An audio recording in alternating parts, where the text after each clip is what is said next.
Very often, a traumatic event like the death of a close relative could cause a seemingly paranormal event to occur, even though the person it happens to has never experienced one before. This next account is one such event. The person involved had never had any psychic or ghostly experiences in his life. In fact, he thought the whole subject was bunkum. But he soon had cause to change his mind.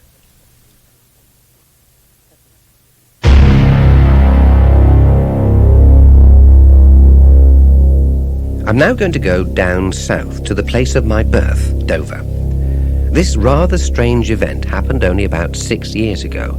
It happened to an old friend of mine, and I got involved because he knew of my interest in things paranormal. It's rather a sad story in a way, because 8 years ago, the 17-year-old son of this friend was killed in a boating accident. It seems that he was an avid fisherman, and what better place to live than by the sea? Every weekend, very early, he would go out in his small motorboat about 2 miles out to sea and fish over the numerous wrecks which lie on the bed of the English Channel. And he was successful in catching some nice fish. Then one Saturday, as normal, he got up early, went out to sea, and was never seen again. Although a full search was conducted, no trace could be found of the lad or his boat. He had completely disappeared. It was presumed that he had met with an unforeseen accident and had been drowned, and his boat had joined the other wrecks on the sea bottom. It took a while for my friend to get over the death of his son, but eventually he accepted it and picked up the threads of his life again. Then, one day in June 1989, something odd happened. He was asleep in bed one night when he was awoken by the sounds of footsteps coming from downstairs. Thinking he had burglars, he got up quietly and went to investigate. But when he got downstairs, he found nobody, despite a thorough search, and there was no sign of a break-in either. So he went back to bed and thought no more about it. But the next night, the same thing happened again, and again he found nothing.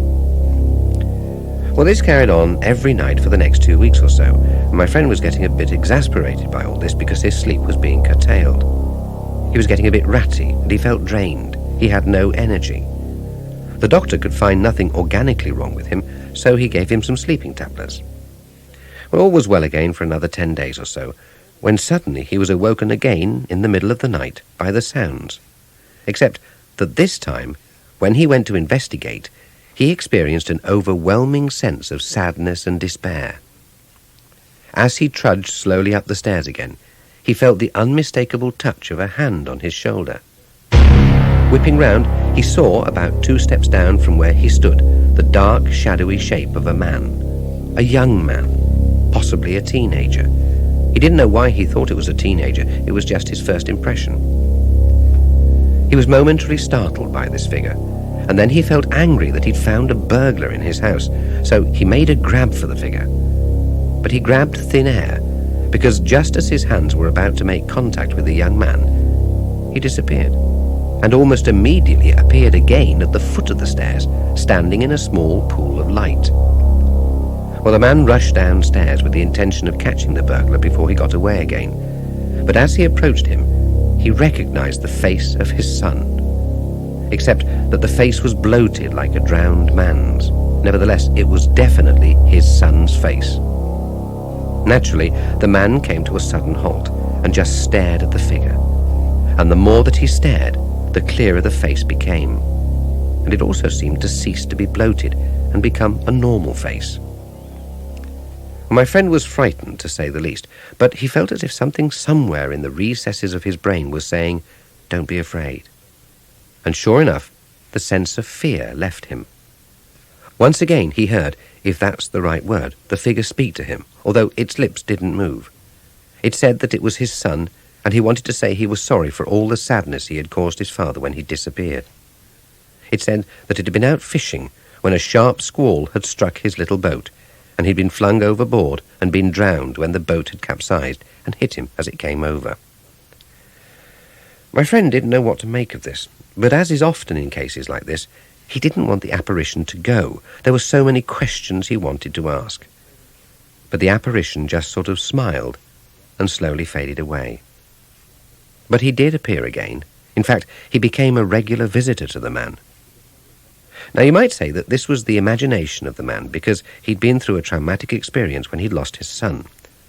But I'm able to confirm it for him. Because in 1989, I was driving over to France and I stopped off in Dover to visit old friends and relatives for a day or two. And one of the people I visited was this friend of mine.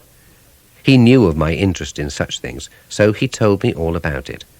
And naturally, I volunteered to stay the night and see if anything happened. Well, I didn't actually see anything myself, but about 3:30 in the morning, my friend told me that his son was there.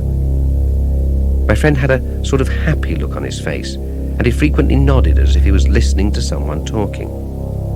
Then, after about 10 minutes, he sort of shuddered and said that his son had gone. And he asked me if I'd experienced anything.